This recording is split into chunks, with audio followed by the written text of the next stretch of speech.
right there, you see that little lump there? When the vessel comes up like this, and then there's a little lump right there. Okay, and there it is with a little circle around it, and there it is, and there is one on the other side. So she has bilateral ophthalmic artery aneurysms. You can see it in this view right here and here. See how it has a little lump sticking off the side of the blood vessel? You know, that little lump is like it's like a little hot air balloon. Okay? The blood isn't going anywhere. It just gets trapped in that lump and circulates and then gets spit back out into the normal blood vessel. But because the blood isn't going anywhere, the pressure inside that is fairly constant. And they tend to grow over time. And they also tend to rupture.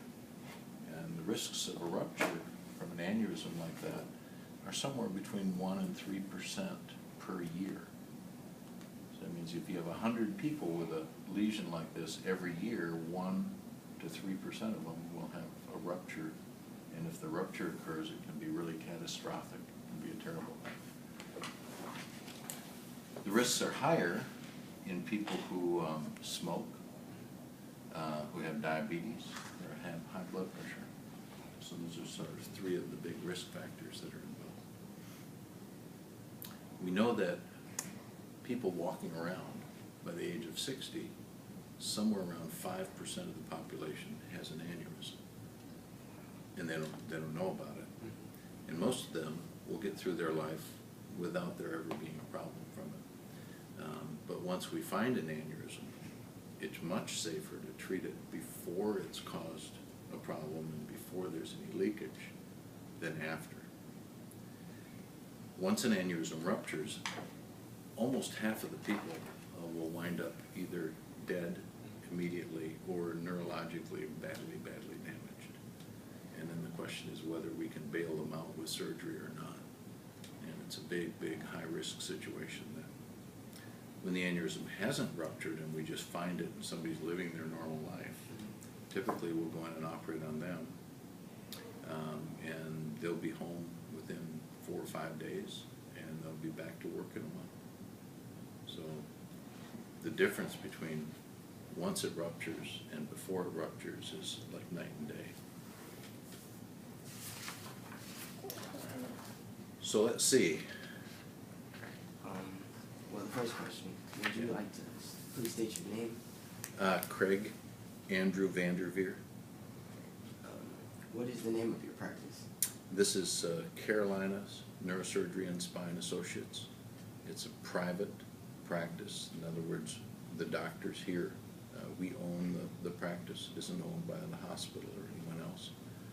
And we have offices here in Charlotte, and we have offices in Concord, in Rock Hill, in Ballantyne, in Lake Norman, and in Huntersville. What college did you attend? I was at Calvin College in Grand Rapids, Michigan, and then from there I went to Trinity College in Chicago, and then I did a graduate degree at Loyola Medical Center and taught human anatomy. So I taught the medical students how to dissect bodies and taught them histology, what tissues look like through a microscope, and embryology, how the tissues develop, you know, as an embryo. And then I went to medical school at Chicago Medical School, and then did my general surgery training at Michigan State in Grand Rapids, Michigan, and then did my neurosurgery training in Cleveland. So it's only about 13 years of training after you graduate college. But like they say, getting there is half the fun. Well, just knocked out number 4. And number 5, what is an aneurysm? An aneurysm is a weak spot on the blood vessel wall that starts because one of the normal layers in the blood vessel wall is either missing or has a little gap in it. And throughout your lifetime, as you do things and have the aging process work on your blood vessels, that weak spot can grow from a tiny little bump into a large lump on the side of the blood vessel wall.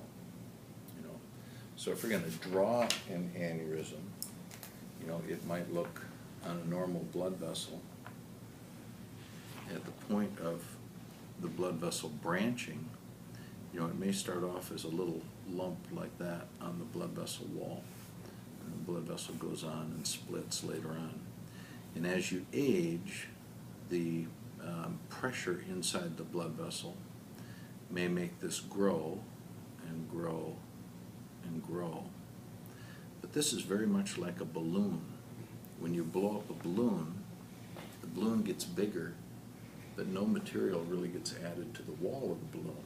The material just gets thinner and thinner as it expands until you reach what we call the elastic limit of the blood vessel wall. In which case then, if the elastic limit is exceeded, then you have a hemorrhage. And, you know, if you have that hemorrhage, you know, somewhere around 30% of the people drop dead, boom, that's it, lights out, done, dead.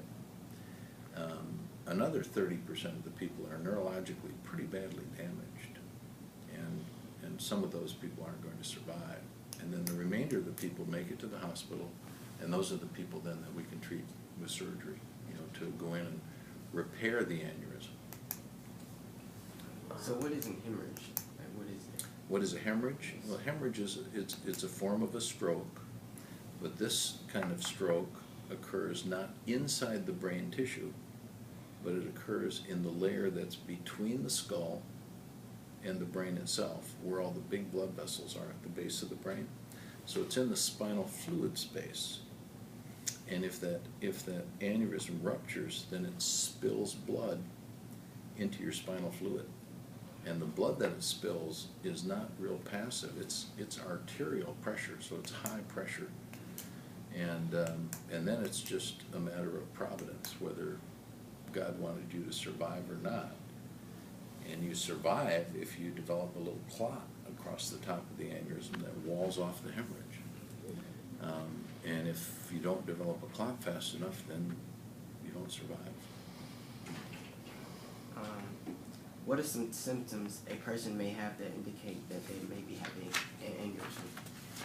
Usually the first symptom people have, if they remain awake after the aneurysm ruptures, is they complain of what's called, you know, the worst headache of their life. So if this is somebody who has multiple headaches and have headaches all the time, you know, they'll say, I thought that my headache before was bad. I said, but compared to this, my other headaches were nothing.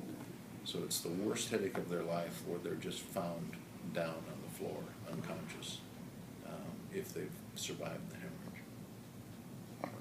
What type